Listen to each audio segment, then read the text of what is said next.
Otako tanga bakomo ya ba Jérémy Mayemba ba kiso ba simba ki pona ke lisakoli ko bimisa ba apparition ya ba ange l'homme de Dieu otangi ba Timothée Kessie mapamboli otangi ba Thomas Silas bango nyonso wana benso otangi ba Denis Les bandeko ebele ba benga ko tuna pe mais yo ozolo ba pona bandeko yo mo ozo tubela te o fréquenter ki bango apôtre Rema mais quand peu ko edenga bande bazolanda biso yo travailler na ba pasteur o ke basimba ba kisindengo tang o lo baki la fois passé mais qu'est-ce ko aider biso bande bazolanda nous allons moins sincère yo pour simba non yaki et to vana baninga j'avais défini ces choses na lo baki boye to vanda ki na bande ko nanga wana o to zotanga lelo milimo la bango vanda ki ma place ezali to vanda ki na apôtre Timothée que c'est surtout c'est lui vraiment nda kotisa kinga na ba millions yo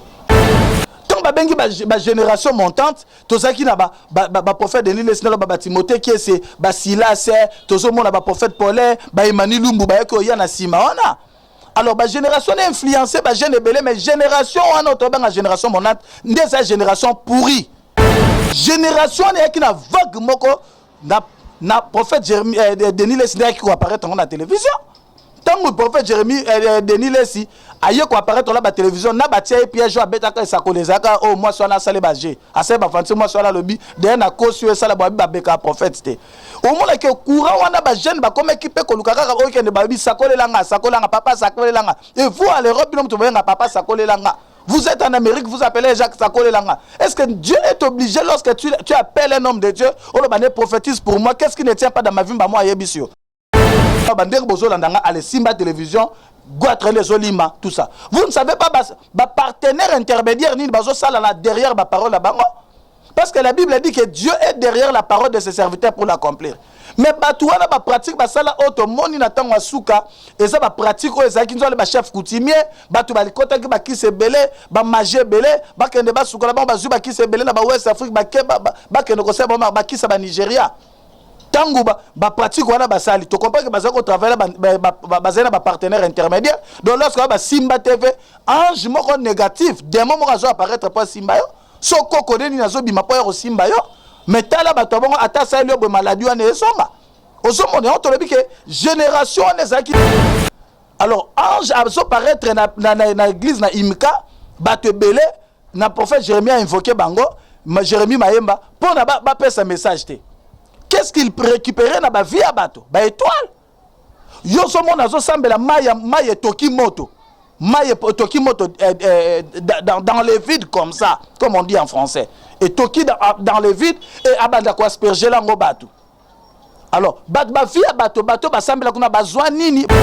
Diable a ça ko prendre corps ya ba sali pour na ko utiliser ko récupérer bato belé ba vie, ko récupérer bato belé ba chance. Écoutez, lelo tozo sambela tozo mona bana basi belé bato bazo sambela bazo na église belé to sambela ko tareta au problème à robota au problème ya libala au vie na bango na famille tambola raté toi tu ne sais pas nani yo ke ndoko pesa offrande yo yebite nani yo ke nda simba mutuna yo yebite parce que bato ba simba bino écoutez balandi nang obozolanda biso émission oyo bonzambe la bonzambe to ko yebisa bino makamuso esambola te na vie na yo tango musu bato wana batiaka bino maboko ba pasteur les pasteurs OK bandimi bakena o ba solution pa na bango mais oui batia bino ba maboko yebite loko nini bazwa pa la bino parce que ba vent o yebi mboko yo na biso papa la nga elvi mboko yo lelo ba ministère nyonso ba mboko bato babomi ministère prophétique ya ba génération fait problème apôtre Silas Azaki mobali ya fille né ya papa Wemba hein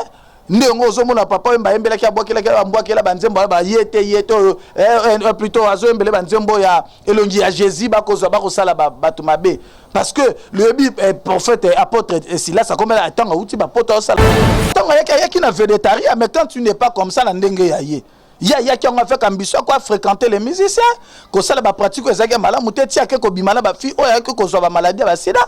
Vous comprenez? Comment Silas a fait la sida? Oh là là, je te dis, pratique oya kende ka zo ba kisi ta comme la ba kisi wana pe banda ko biki sai. Mais totali liwa ya prophète Paul. Totali liwa ya Silas. Totali liwa ya Jérémie. To moni ba date na bango. Et ça vous allez la même date et à même heure et puis même maladie. même apôtre Timothée que je respecte beaucoup, bah vieux bah ebinga pour apôtre Timothée. Bonzambe, na bonzambe, Lola, ezofuta bien-aimé dans le Seigneur. Un grand merci. Na bande onyon stuba ben arabiso, o tuba komela arabiso, o tuba soutenir musaloyo. Tika ete nzama Lola, amona bino pe Lola. Et futa bino bien-aimé dans le Seigneur. Merci vraiment la fidélité na bino accordé toujours. Na émission rien que la vérité et c'est ka bonzambe et qui tarana loye mona malwape na misala bonzambe na bonzambe Lola ezofuta bien-aimé dans le Seigneur. Simana to lobaki nzama boy to koyer lisusu wapi. Merci beaucoup na bino nyonstu. Merci na pasteur Fezamisi à la bouche autorisée de l'Éternel nanga moi Zurich pe na filo muko ya motema ya Bivens de homo depuis Londres na maman Gisèle lukelo motema ya papa Emmanuel et na Boston. Bonzambe na bonzambe Lola ezofuta elongo na maman na biso na sœur na biso azola na biso depuis la Belgique.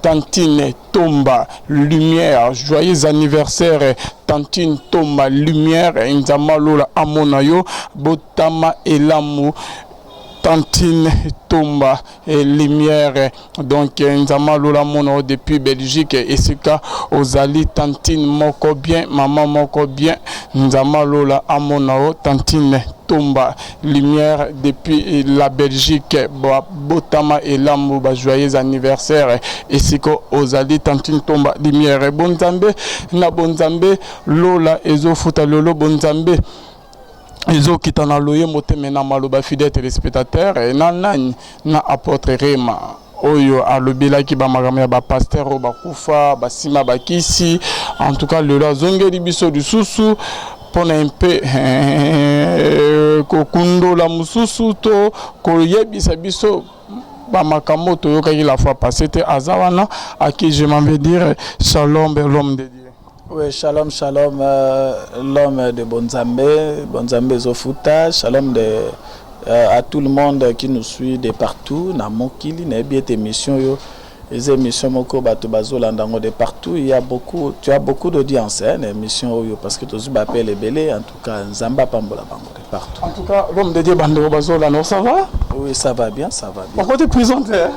Oh, prison, oui, mais Nzamba ko bate la biso, bien qu'il ba menace ses alliés.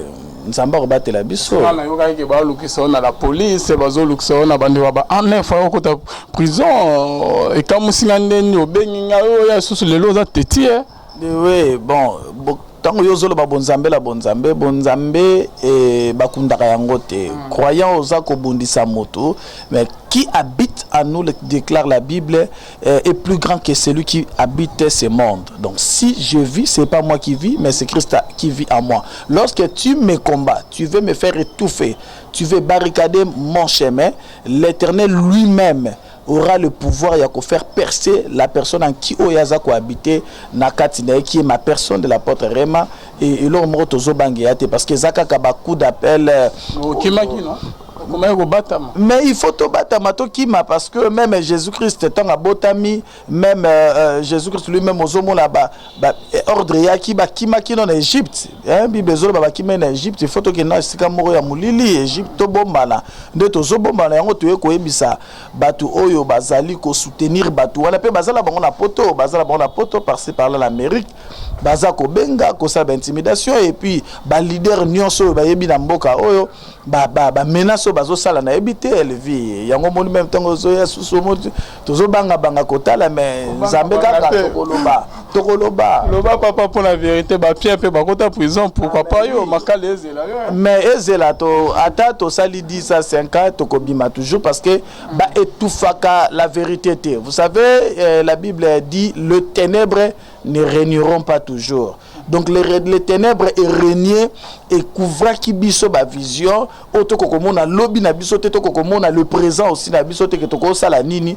pour na ke enrichir bango pour la ke et placer bango na ba niveau moko les plus élevés. Bon, et lorsqu'aujourd'hui le Saint-Esprit a soufflé, inspiré, a convaincre, tout dévoiler Babiloko, pourquoi tout se taire? Parce que ceux qui n'a se taire, le kola yaki nanga elenga révélation yo, a yelinga y courage o na kokozwana lo bango et ceux qui n'a se taire, je serai appelé au jugement. Alors on a zobanga pe moi si bana nanga pe bazali ba koka ko payer mabe oyo ngai na sali na kati ya mokele o kina yebi ya bato basena lo bango te tant to servir nzambe tozomona libota la nzambe ndenge zokufa il faut to dénoncer ba biloko wana to tika yango mon frère hein? Okay, merci beaucoup l'homme de Dieu bande obazo la nabiso de partout apôtre vraiment bande obazo la nabiso na ninga na yeba papa ba biso tozo ba prophétie hein okuta kotanga ba komo ya ba Jérémie Mayemba ba kiso ba simba ki pona ke lisakoli ko bimisa ba apparition ya ba ange l'homme de Dieu otangi ba Timothée Kessie mapamboli otangi ba Thomas Silas bango nyonso wana Benson tangi ba Denis Les bandeko ebele ba benga ko tuna pe mais yo ozolo ba pona bandeko yo mo ozo tubela te o fréquenter ki bango apôtre Rema mais quand un peu ko edenga bandeko bazolanda biso yo travailler na ba pasteur o ke basimba ba kisindengo tang o lo baki la fois passé mais qu'est-ce ko aider biso bande bazola nous allons moins sincère hein yo pour simba non ko beta lisako avec précision et là on m'a les cas non mais quand on otali sabiso non papa langa elvi kisi apôtre Rema simbi qui cité na pesa ki adage na ba après la ba émission précédente na lo baki que ezali na ba famille mususu soki balobi na bino ko simba ki cité o ko simba ki sa obela liboma oya meki ko simba ki sipa babela maboma et j'avais signifié révélé que batu mususu o mona ba simba ba ki sipe bazo rené jusqu'aujourd'hui ba soko landeli bango ba famille na bango vient de là hein, baza na ba descendance moko ba chefera coutume baza ba descendance moko ya ba démon baza ba descendance moko ya sorcellerie na ba famille voilà pourquoi biloko ane récissa na kata bango mais tout ce qui en pratique finissent toujours à se repentir. Moi je suis né d'une famille chrétienne bel et bien ma mère azalaki ko sala musala mamunene on nzamba pesa ki na kata mboka oyo mazalaki à l'époque au travailler na Bekibula na Notre-Dame à Lingwala. Et biso misu tozaki wana pastorat des maladies on était là na ba renouveau charismatique jusqu'à ba mouvement il y a ba groupe de prière ndenge yaki ya makasi tito yaki et to vana baninga j'avais défini ces choses na lobaki boye to vanda kina bandeko na ngai wana o tozotanga lelo milimo la bango vanda ki ma place ezali to vanda ki na apôtre Timothée que c'est surtout c'est lui vraiment nda kotisa kinga na ba milieu yo. Je ne peux pas être ingrat de lui. Parce que ce qui apporte Timothée, c'est Ayakari Palangate, Tozala qui n'a été depuis jeunesse, na yé Moussala Bandi na Kwenge na ma quartier na Matete, na Banounou, un Tito Kei, na Kwenge 1 plutôt, Kwenge 1, Tito Kei na Biso na Banounou, et Tito Okoma na ba Sine na Sotanga Bablo Rapo Batuba comprendre, Chilombo, Tito Ye na Batandu, Nde de Batandu, carrière finie pour la Kosala dynamique. Miké na ba quartier Mongo ya Matete bato dans le ba Matete bato ba comprendre bien que on a eu à organiser ba campagne na minene na ba fikine ba campagne na minene na ba terrain ya Congo Kinshasa mais na koye biso ke ba pratique wana to yeba répéter que ba pratique wana oyo ba dinga pe ba mouvement muso ndé to ba ki ba Jérémie Mayemba Schengen Flamme oyo pe ba yaki na ba kamna bango to yeba kité to yeba kité que zalaki kisi to moni ba apparition ba ange to moni yango na ba sala imika ou salle sportive et des jeunes ya imika to moni ba ramener mais comment qu'un moment jusqu'à temps bazo kufa avant ba kufa to moni ba trouble. On a vécu des troubles aux autres, la qui na Bible, les abongotés déontologiquement, et qu'on ça le matin, total, on est éthique exacte, total, il pratique à ma base, qui met au coca qui était vraiment, qu'on qualifie bango seulement la magie, qu'on qualifie bango la qui cité. Alors, tu peux belé, pe moussous, pe bandaki ko qualifier bongo. Mais biso to zaki na bango to bandaki ko qualifier en côté. C'est que les gens peuvent savoir. To yeba ki en côté. Ba kepe la mikila poto. Ba tamboli ba Amérique, ba tamboli ba Europe wana. Ba bêtiso bango ba sali, ba pratique à mabe sala mikuna. En tout cas, et yaki ba eko ba bakambe belé bino moko ba na poto boyebi même. Salama yikuna nini baskena. Babiloko ba sala kuna ya ba oyo azotambola mama ya mwana azotambola na mama atambola mwana atambola koko mwana to mona ba niveau ba escroquerie e salemaki tambola komisi bango ba basi na bango physique ba kaboli ba mabale bele ba escroquer ba biloko bato bele ba somme ba compte bancaire bato bele ce que ba pratique wana o basalaki biso to mona encore atom susu bon jeunesse ndezo sala bango ba envie hein. Mais jusqu'à na ba fin na bango ya liwa papa élevé ndete komona oro na suka matanga o ba sa cérémonie nano Jérémie Mayemba azaki chef coutumier. Je dis que moi oyo ndeko nanga ya nanga Denis Lesi qui est mon vieux que je respecte beaucoup. Ayebi nazalaka na ya ayebi na kena mais mon vieux connaît beaucoup ba bloka zolo ba pona ngai na kamwa comme ça ba menace na okamwa parce que nga na vandi na prophète Jérémie na prophète Alain Nganga parce que ba uti même ko luka même moi sina pour baluka ba montelenga ba makambo ba kombi papa bombama parce que tala ba makambo et ça déjà nazo dénoncer ba biloko wana prophète Jérémie Mayemba à minuit 30 to ena prophète Alain Nganga parce que faka mona to ya le bité papa Gabi azali papa ya Jérémie Mayemba papa leki ya Jérémie Mayemba oyo abokoli apakoli si Jérémie Mayemba oyo asali ba désordre na son apotoa et ce fait que alobinga na zana na famille ya bisare malelo ayeba oh chef coutumier bon ngape to banga ba biloko alobela bisola to ka moi to mona ngope kaka ndengo wana metonga kufi baki okate pantalon ya maboko e basimbi sembeli akibako kunde lokola mokonza mboka alanda muto ayeba kinako ko sala epe mabe je chef coutumier to moni baliwa ya parta ya prophète Paulin apôtre Silas azaki mobali ya fille né ya papa Wemba ndenge ozomona papa Wemba embelaki abokelaki ambwakela banzembo ba yete plutôt azoembele banzembo ya elongi ya Jésus bakosala bato mabe parce que le prophète apôtre Silas akomela atanga uti ba poto osala comme olinga suki ndeti yo suki ne komaki ndeti ba modèle quoi yo eza lisumu non tonga yaki na végétarien mais quand tu n'es pas comme ça na ndenge ya ye ya qui ont fait ambition quoi fréquenter les musiciens que ça ba pratique ezaki malamu te tia ke ko bimala ba fi oya ke ko zo ba maladie ba sida.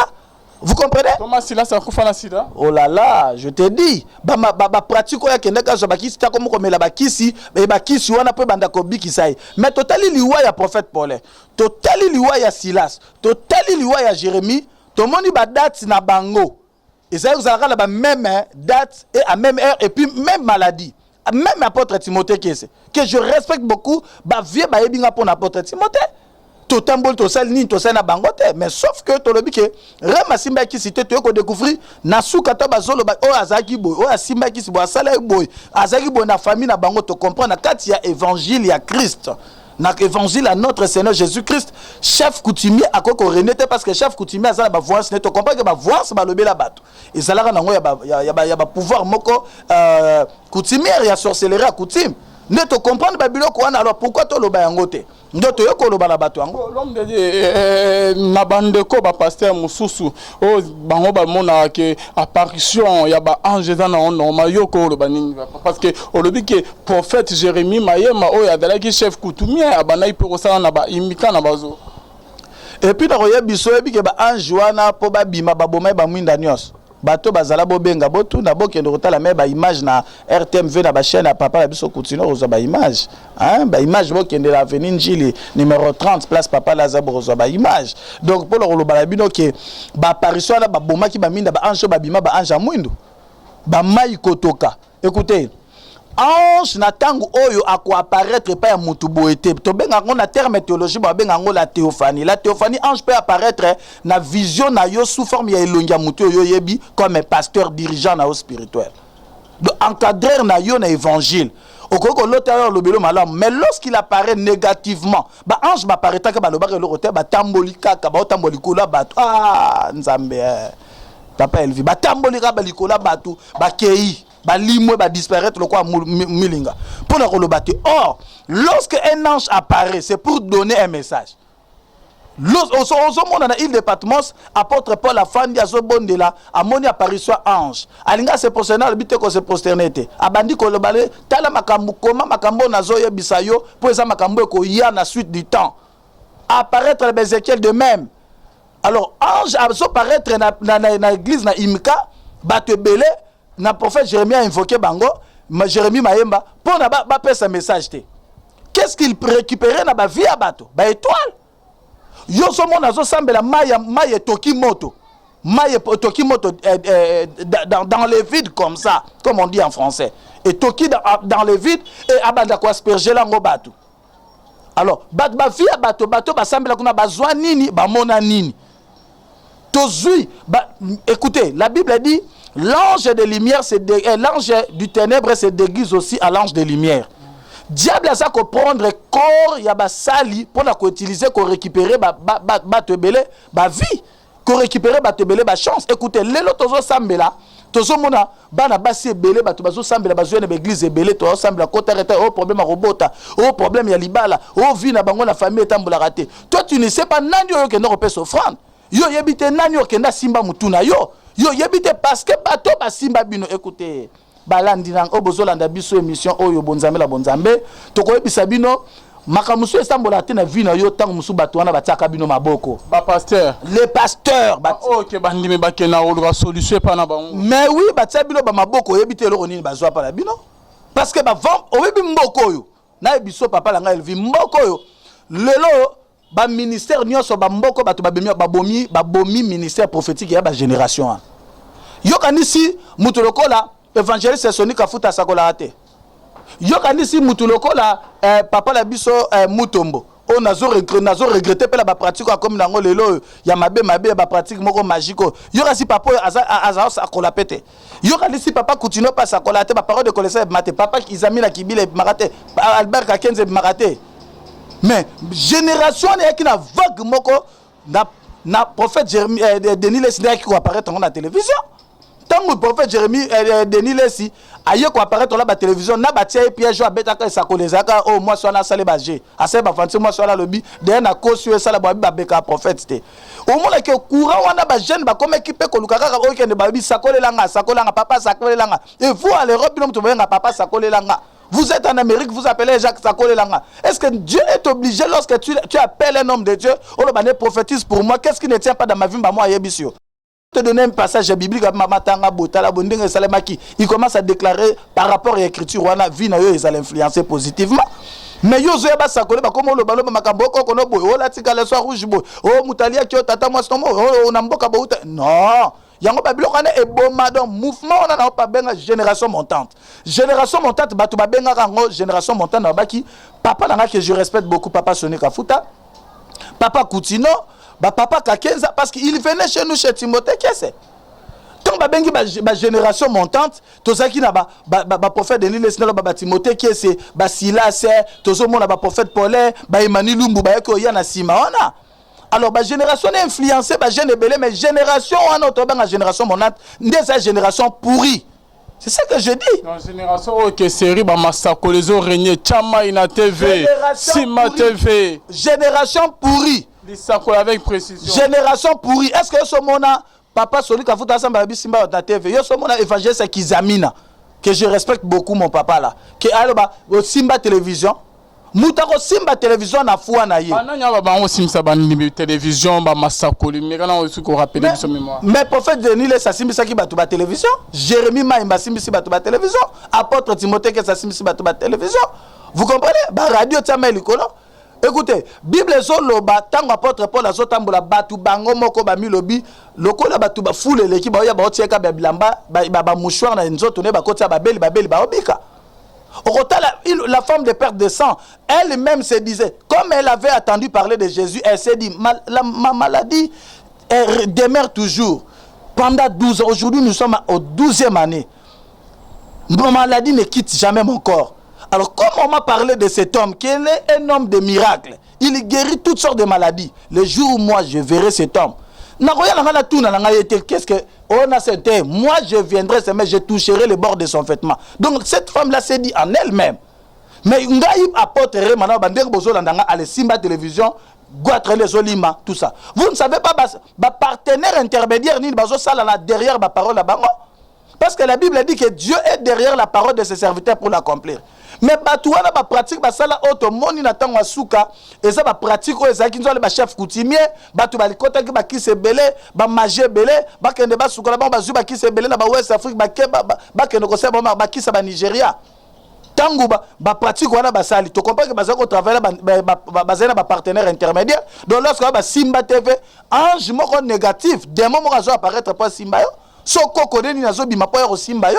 Mais tala batabongo ata sa lio be maladie wana esonga osomone on tolobi ke génération nezaki génération o baye babanda ki na nzambe bien mais mal encadré utaki na baene na bango yango tozoloba na bato bazolanda biso doivent nous comprendre que bato bele tomsu yo zolanda oza déjà na maîtrise ya parole.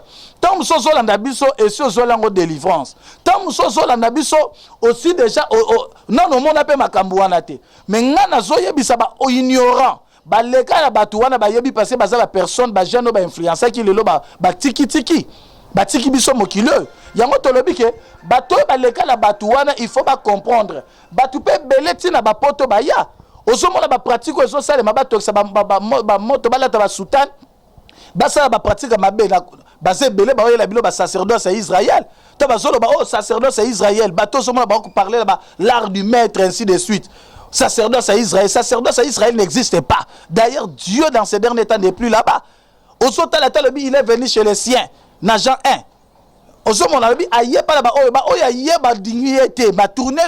Quiconque croira en lui. Après, si on pouvoir Dieu n'est plus là-bas, Dieu est autonation. Maintenant, bino bolingi, bota le lagar bo so ba objet la bango. Or, ko yana mabele la bango ba yela bino la poto au terre à Jérusalem. Ce qu'on tient on a le lemo ezoli musa malade. Au de Jourdain. Bango wana bazuela. Au te au huile de miro, huile de bois, huile d'Esther. Huile d'Esther est comment? Est-ce que yemoko Esther qui veut dire Adassa étoile? Est-ce que Esther wana ye apakola ki huile ba pesa ki ezaki huile wana ba koma Esther? Parce que Esther a comme qui moi sa roi, yango wana ba komba sali kombo huile d'Esther. Est-ce que Esther wana est sa véritable Esther? Est-ce que huile de Jésus-Christ peut bimat? Huile de Christ est bimat? Huile de Emmanuel est bimat? Donc ce moment que ezali ba bokoko na bangonde tibiso pe awa so bima yankamba. So bima yankamba ya bokoko la bangonde. Ba bige awa simoki mbangwa kitawana do zuma yole kosa. Balo ba pema yankamba. Mais bazo ba ma kama te kaka mabe. Soto bima ya bakamba to moni bokoko la bango parce que mabele même makamba ba pakolango. Parce que yo zo kendo kozwa yakuna. Ezabe ozui tradition la bango banzete la biso zo bikisa. Ba tradi praticien basal. Tradi praticien la bango kuna. Donc tradition na bango ba pratikaka nde yango bazoya nango na kati ya manzambe baloba. Or il est appelé leur tradition là est appelée cabale juive. Okay. Ou magie juive, c'est ça. Ok, apôtre Timothée, ce qu'on a banné au bazola, peut-être les cas banzela ya ba prophète oyo tangi ba kombo, au début ba Jérémie, Mayemba, ba Timothée Kese, ba Thomas Silas, ba onions tout ba les gars nanzela ba prophète wana bazwa masako, bazwa pe ba service kuna l'homme de Dieu, net le bi ke ba prophète wana bazaki ba pasteur moya sote ba bana au travailler bisako ina ba kisi bona boye. Sort ya bandimi wana ezani.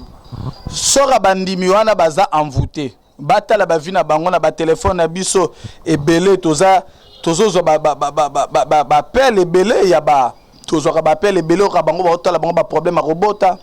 Tala bango toujours ma makamaliba les os alate. Tala bango instabilité ba esprit na bango comment toujours ko vagabonder. Ils sont ici, ils sont là-bas. Batala ba vina bango parce que le diable a récupéré leurs étoiles. Alors, tant que le diable a récupéré leurs étoiles, ils sont censés yakoluka. Ils sont dans l'obligation koluka musala nzamba solo. Yango tolobaki, natango bazoluka musala nzamba solo. Ceux qui le loza pas musala nzamba solo la naye asbon de l'onzambe yozo lobiko. Omoni makam tozoloba.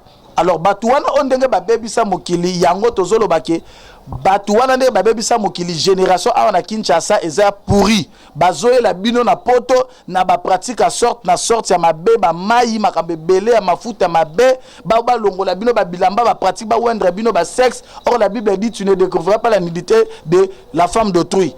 Maintenant babilo ko wala ba pratique wala bazo sala bino na bango moko bazali pe ya kobebisama na bino pe bato bozo ko consulter bango Jérémie 23 ezolo bango bino pe bozo ya kobebisama. Il faudra ko luka ko zonga na makolo ya batata ndeta tozo ba bozo zonga na makolo ya batata tozo tala pe batata ngo nde place tozo lo ba batata pe bozala no bo moko boyo kala bo sangana nde place oyo tokoki kokoba pona lo batata basangana ndenge nini wana nde motuno ko tuna ngapona mukola lelo o batu basosala nga babitumba na kokolo bango siko kokolo ba l'homme de Dieu. Oui na kokolo ba boy na bosangani ya batata visuel zali boy. Nous avions appelé ba papa pona basangana batikala ko welana parce que lelo ba génération nyonso ya lelo ezobimisa ba sete ezobimisa magorodo ezobimisa ba miselekete ba pratique belé ezosalema pona nini c'est parce que bazali na ba encadreur spirituel te ba encadrer na bango bazali formé te ba encadrer na bango bazana vocation te oyebi mokolo musu na vandi na apôtre Silas il y a un pasteur alingaki ko manquer moi respect. Nabi na yoka koza moi na ya apôtre Silas na oyebisa tata lo comme ça il te dira nazanani pas nae. Et na yebisa apôtre Silas yoka apôtre Silas moi là na consacrer bango po bazaki bana oyo bazaka kolukelanga basi. Donc on consacrer pasteur ba benge pasteur parce que abanda ko bengelo basi. Donc il y a beaucoup de pasteurs autour ba pasteur tant mususu parce que banda ko penser la pasteur sapat tant mususu parce que banda lambe la pasteur tant mususu parce que banda ko sala n'importe quoi la pasteur tant mususu ayeba ki secret pasteur moko. Le père là le vieux là le leader là ba jeune wana ba yaki pour la ko ba influencer ba jeune ba baby si ba jeune ebele ba jeune oyo ya lelo ba boti pe bana ya mabe parce que baza formé te yango nde eza ko polluer pe eza ko créer prolifération ba église o ezali ya bonzambe te bato ba kimba mona ka ke ko sala nzambe fo moi magie pour na bato ba ya fo na sa moi miracle pour bato ba ya fo la bimisa moi ligorodo il faut la bimisa moi ngolo yango tolobi ke ba papa tant que baza ba papa to reconnaître bango par rapport ya oui par rapport ya Batu, oyo baza ya regroupement autoza la confession ya RSC c'est-à-dire Église du Réveil au Congo, nde yango tozolo bake ba papa wana po biso toko koloba tang musubote mais toza ko yebisa bango po bilo batu bozola ozala ndeko na bango ozala mwana molimo ozala cousin ozala mwana ye bengelo ba papa tango no bosanga na bino ba vie botala no bano bo récupérer ba leki na bino bo récupérer bana na bino bokoka kolakisa bango nzela bozonga na nzela yango place oyo ngai na talisaki na pesaki ndakisa na proposaki papa Kizami na Kibila. Ce qui n'a proposé qui papa Kizami na Kibila ezali par rapport ya makambo ya sali na Congo. Rapport ya makambo asana rotonza me muta cheyo opona yo komina ni okoma opona ke bakambi ya église apôtre Remo komina ni. Ouais, na komina nte nazali apôtre par vocation. Apôtre c'est-à-dire naza motoyo na komema sango oyo ekozala moboko.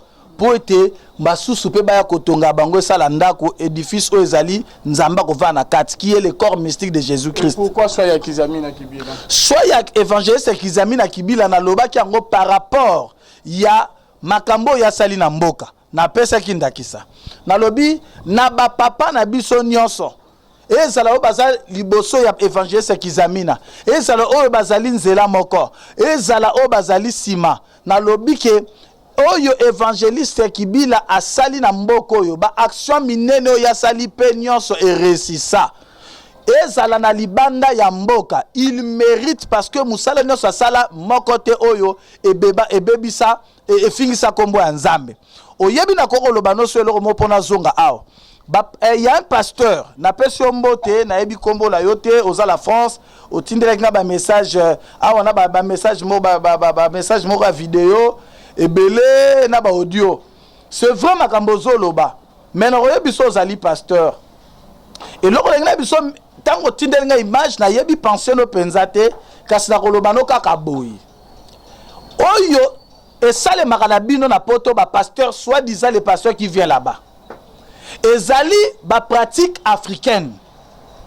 sozola na makambo nazo ba papa élevé ezali ba pratique africaine kozwa mutu kotia mulangi kozwa bakomba batu kotia na kati kozwa baegui kotia la kati po baloba ke ezali évangéliste Kizamina asali po kanga batu kuna aboma batu.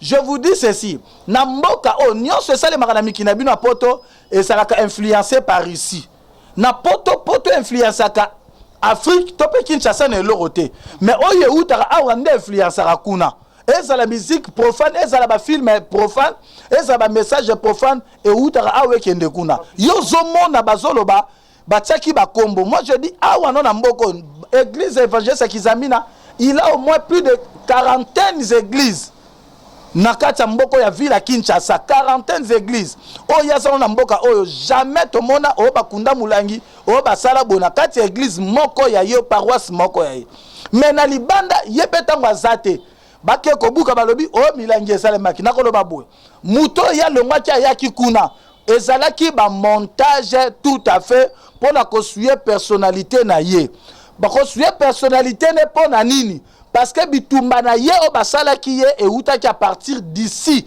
parce que awa déjà et comment qui peut parce que na c'est OK azaki moko oyo azali cofondateur ya église du réveil au Congo. Alors tant azali moko ya église du réveil au Congo, lui aussi réclamait que pouvoir ya présidence na ya RCE ça la paix 5 après une autre. Mais tant qu'on réclamait belé même pasteur Mukuna ya ACK asa longwa kinaye ye pa ye ko longwa na ye parce que c'est donc babilo ko ba guerre ba vérité pe miso bimisaki ba vision intelligente o ya pesaki et créer là qui est ba rancune et belé na batu pour le koloba oh leki ya lingo mona ye nani pasteur lingo mona ni ba créer ba makampo ba botola ye batu wana yo le frère on a mona zolo ba batia komba mama la ngatala mama noti lelo aza en vie osomona et tala maman akepa banani tala bato ya ba église du réveil ka bango mutu baki ko encourager pasteur po basala ba makabate ya kiwana na pese exemple les alinettes vieux nanga mapasa ba olimo akende côté ya kuda pona ko encourager osomona maintenant o blessé muningano yango ngana lobike babiloko wana ezali biloko kolanda te ozali pasteur oyo salami awawa nanu to mona évangéliste kibila asala yango te. Vous ne pouvez jamais croire na ba image wana parce qu'à partir d'ici c'est un homme de paix, à partir d'ici c'est un homme droit, c'est un homme qui n'a pas de problème et de rancune avec les gens. Et na roya biso hôtel même na ba campagne na ye, okomona ke ba viona nyonso bande ko yak.